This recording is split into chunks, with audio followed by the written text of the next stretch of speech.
दोस्तों, यह कृष्ण भगवान की ज्ञान आप जरूर सुने। यह ज्ञान सुनने के बाद आपका मन में एक अलग प्रकार की ऊर्जा का उत्पत्ति होगी, जिससे आप कोई भी काम करने के लिए जाएंगे तो विजय निश्चित है।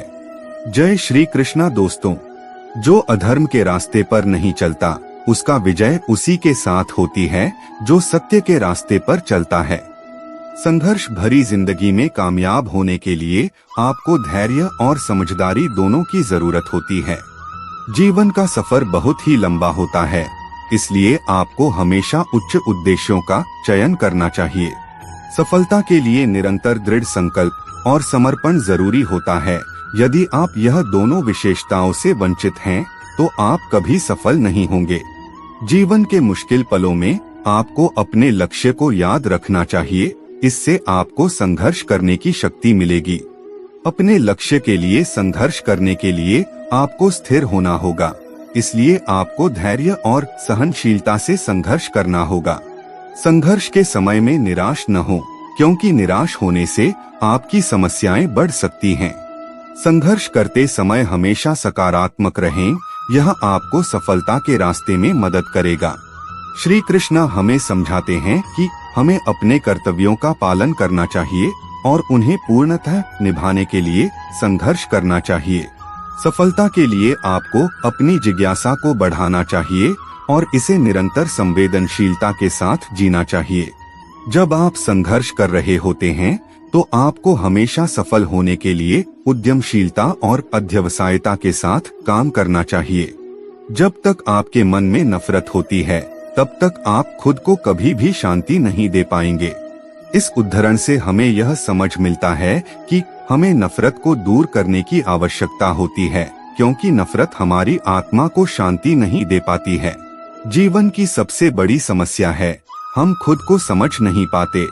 इस उदाहरण से हमें यह समझ मिलता है हमें अपने आप को समझने की आवश्यकता होती है, क्योंकि जब हम स्वयं को समझते हैं तो हम अपनी समस्याओं का समाधान भी निकाल सकते हैं। जो व्यक्ति अपनी कमजोरियों को समझता है, वह वास्तव में मजबूत हो जाता है। इस उदाहरण से हमें यह समझ मिलता है कि हमें अपनी कमजोरियों को समझने की आवश्यकता होती है, क्योंकि जब हम अपनी कमजोरियों को समझते हैं तो हम उन्हें अपने फायदे में बदल सकते हैं। अगर आप एक सफल व्यक्ति बनना चाहते हैं, तो अपने सपनों को पूरा करने के लिए कभी नहीं डरना चाहिए। इस उदाहरण से हमें यह समझ मिलता है कि हमें डरने की जगह अपने सपनों को पूरा करने की कोशिश करनी चाहिए, क्योंकि सफलता उन्हीं के कदमों में होती है जो डर को हरा देते हैं। श्री कृष्ण जगत के स्वामी हैं, वह कण कण में निवास करते हैं। छोटे से छोटे जीव के हृदय में ईश्वर का वास होता है। उस जीव को कष्ट का अनुभव होना ईश्वर को कष्ट का अनुभव कराता है। अर्थात किसी जीव को कष्ट देकर अपने ईश्वर को खुश कैसे देख सकते हैं। जो कृष्ण का दास हो जाता है, वह अपने आराध्य से ऐसे दिन ना दिखाने की कामना करता है जिससे उसमें कभी गुरूर आ जाए। वह तो अपने कृष्ण का सेवक बनकर ही जीवन सफल बनाना चाहता है। कृष्ण अपने भक्तों को कर्म का मार्ग दिखाना चाहते हैं। वह कहते हैं, अपने कर्म समाज के प्रति और मानव कल्याण के प्रति केंद्रित करते हुए करो। बाकी फल की चिंता मत करो, उन सभी कर्मों को मुझे समर्पित करो। इस मार्ग को अपनाकर तुम मुझे प्राप्त कर सकते हो, मेरे प्रेम का भागीदार बन सकते हो। जो दुष्ट लोग होते हैं, वह कठोरता से ही मानते हैं, उनको समझाने के लिए कठोर व्यवहार करना आवश्यक है। अगर समझाने मात्र से दुष्ट समझ जाते तो बांसुरी बजाने वाला कभी महाभारत नहीं होने देता। मनुष्य का मन सदैव से चंचल रहा है।